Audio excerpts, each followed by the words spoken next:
आज हम पढ़ेंगे मार्कशीट के बारे में। मार्कशीट जो कि एक महारस है और इसको हम बोलते हैं पाइराइट। अब पाइराइट भी दो फॉर्म में मिलता है हमको, एक मिलता है कॉपर पाइराइट फॉर्म में, एक आयरन पाइराइट। तो कॉपर पाइराइट का फॉर्मूला होता है Cu2s Fe2s3 और आयरन पाइराइट का फॉर्मूला होता है Fe2s3। अब मार्कशीट है क्या? The one which resembles the colour of honey, मतलब जिसका जो कलर है शहद के जैसा हो। Melts like wax on heating, गर्म करने पे मोम जैसा पिघल जाए, इज नोन एज मार्कशीट। तो उसको हम मार्कशीट बोल सकते हैं। अब मार्कशीट का क्लासिफिकेशन होता है कलर के बेसिस पे, तीन टाइप का होता है ये। पहला होता है स्वर्ण मार्कशीट, स्वर्ण मतलब जो सोने जैसा दिखे। दूसरा होता है रजत मार्कशीट, जो कि चांदी के जैसा दिखे। और तीसरा होता है कांस्य मार्कशीट, कांस्य मतलब जो कांसे के जैसा, मतलब ब्रॉन्ज के जैसा दिखे। इसको हम ऐसे भी बोल सकते हैं पीत वर्ण, शुक्ल वर्ण और रक्त वर्ण। अब जो स्वर्ण मार्कशीट होता है, स्वर्ण मार्कशीट को हम बोलते हैं कॉपर पाइराइट, और इसका फॉर्मूला ऊपर आपने देख ही लिया Cu2s Fe2s3, और इसको हम चेल्को पाइराइट के नाम से भी जानते हैं। स्वर्ण मार्कशीट जो होता है और होता है कॉपर का, मतलब कॉपर का एक्सट्रैक्शन करते हैं हम स्वर्ण मार्कशीट से। इसके बहुत सारे सिनोनिम्स भी हैं, जैसे पहला है हेम मार्कशीट, दूसरा है ताप्या, फिर है तापीज, फिर है धातु मार्कशीट, फिर है मार्कशीट, फिर है सुवर्ण मार्कशीट। तो ये इसके सिनोनिम्स हैं। अगर हम बात करें रजत मार्कशीट की, तो रजत मार्कशीट को बोलते हैं आयरन पाइराइट, जिसका फॉर्मूला होता है Fe2s3। और इसके आगे आप कांस्य मार्कशीट देखेंगे तो उसका फॉर्मूला भी आयरन पाइराइट ही है, मतलब Fe2s3 ही है, वो भी आयरन पाइराइट है, लेकिन डिफरेंस केवल कलर का है। ये होता है चांदी के कलर का, वो होता है कांसे के कलर का। तो रजत मार्कशीट की बात करें, है सिल्वर कलर, मतलब चांदी जैसा दिखेगा। इसके भी कई सारे सिनोनिम्स हैं, जैसे पहला है रौप्य मार्कशीट, जो कि फेमस है। फिर है तारज, फिर है तार मार्कशीट, फिर है बिमल, फिर है श्वेत मार्कशीट। अब इसके बाद हम पढ़ेंगे कांस्य मार्कशीट के बारे में।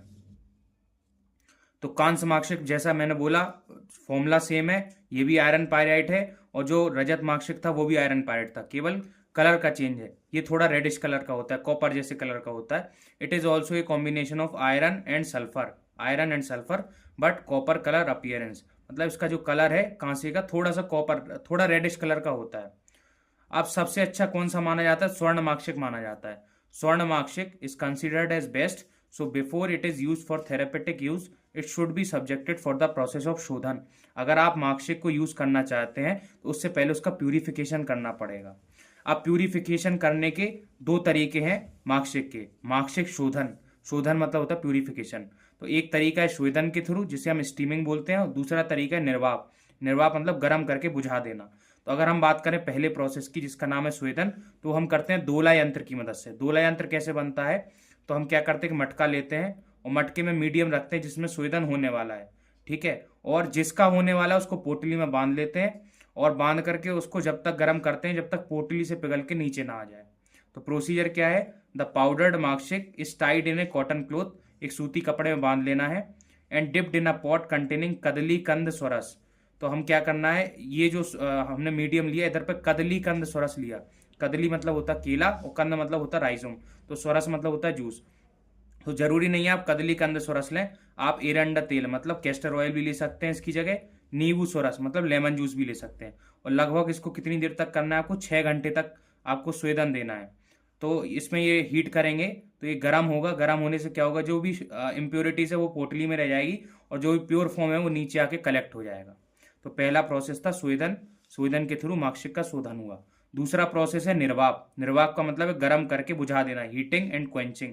प्रोसीजर क्या है? मार्कशीट इज पाउडर्ड, मतलब उसको पाउडर कर लेंगे, and heated to red hot, उसको जब तक गर्म करेंगे जब तक लाल ना हो जाए, एंड डिप्ड इन त्रिफला क्वाथ, जैसे ही गर्म हुआ उसको हम त्रिफला क्वाथ में डाल देंगे, बुझ जाएगा, वो ठंडा हो जाएगा। इसको 7 बार अगर हम ऐसा करेंगे तो मार्कशीट का शोधन हो जाएगा। अब मार्कशीट की भस्म कैसे बनेगी?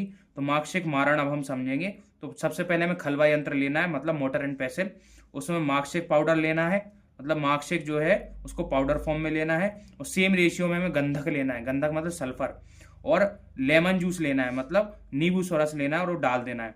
फिर इसकी भावना देनी है, भावना मतलब होता है ट्राइचुरेशन, घिसना।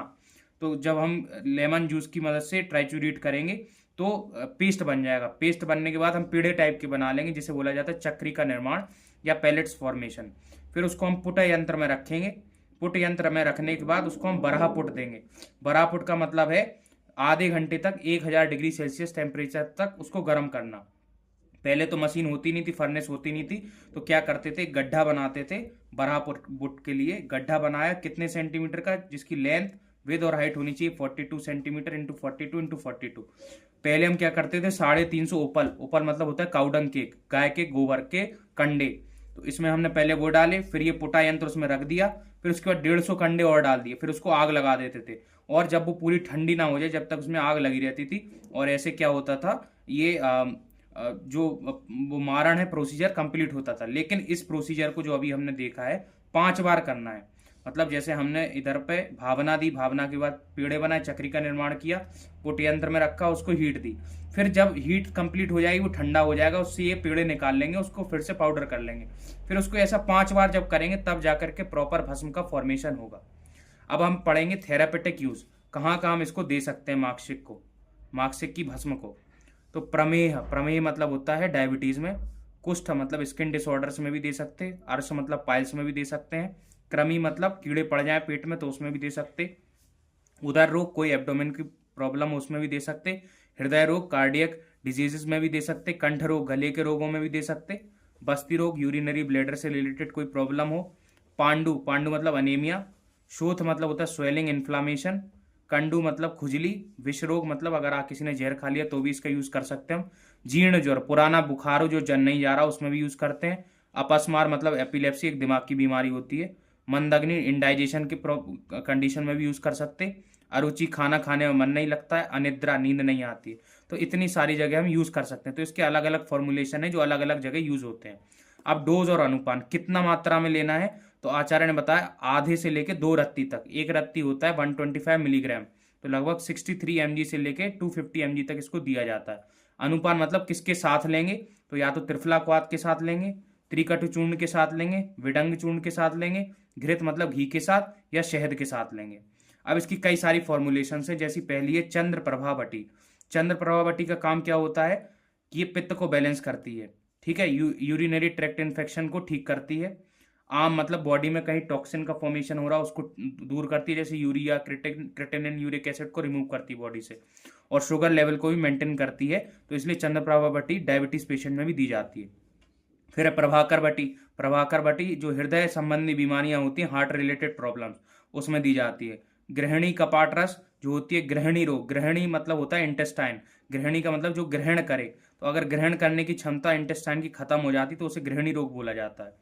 फिर होता है फिर इस चौथी फॉर्मुलेशन है जय मंगल रस, तो जय मंगल रस दिया जाता है जिसका बुखार बार बार आता हो, वो बुखार बहुत पुराना हो, ठीक ना हो रहा, तब जय मंगल रस का फॉर्मुलेशन दिया जाता है। फिर ये कि सर्वेश्वर परपटी, सर्वेश्वर परपटी दिया जाता है एप्सिस फॉर्मेशन में, एप्सिस मतलब होता है पस का फॉर्मेशन हो जाना बॉडी में कहीं पे पॉकेट के फॉर्म में। फिर एक और फॉर्मुलेशन है रत्न गर्भ पोटली, रत्न गर्भ पोटली का कहाँ का यूज करते हैं हम, टीबी में यूज करते हैं, ट्यूबरक्लोसिस में, कफ कंडीशन में, अस्थमा में, और आईबीएस में। आईबीएस मतलब इरिटेबल बोवेल सिंड्रोम, मतलब कभी किसी को डायरिया हो गया तो कभी इंडाइजेशन हो गया, तो ये प्रॉब्लम इसे हम आईबीएस बोलते हैं। फिर एक और फॉर्मुलेशन है जिसे बोलते हैं नवग्रह रस। फिर है पंचामृत परपटी, उसे हम हेमेरोइड्स पाइल्स में देते हैं। एनोरेक्सिया मतलब खाने में मन नहीं लगना, मेल एब्जॉर्प्शन सिंड्रोम मतलब प्रॉपरली डाइजेशन नहीं हो रहा है। फिर है गर्भ चिंतामणि रस, ये हम क्या करते हैं हैवी ब्लीडिंग में देते, रेगुलर मेंस्ट्रुअल ब्लीडिंग में देते, या फिर वाइट वेजाइनल डिस्चार्ज जिसको हम बोलते हैं श्वेत प्रदर रोग, उसमें देते हैं। और भी कई सारे जैसे फॉर्मुलेशन है, त्रिलोचन रस है, रसामृत रस है, नयनामृत रस है, पंचामृत रस है। तो ये थे इसके इंपॉर्टेंट फॉर्मुलेशन।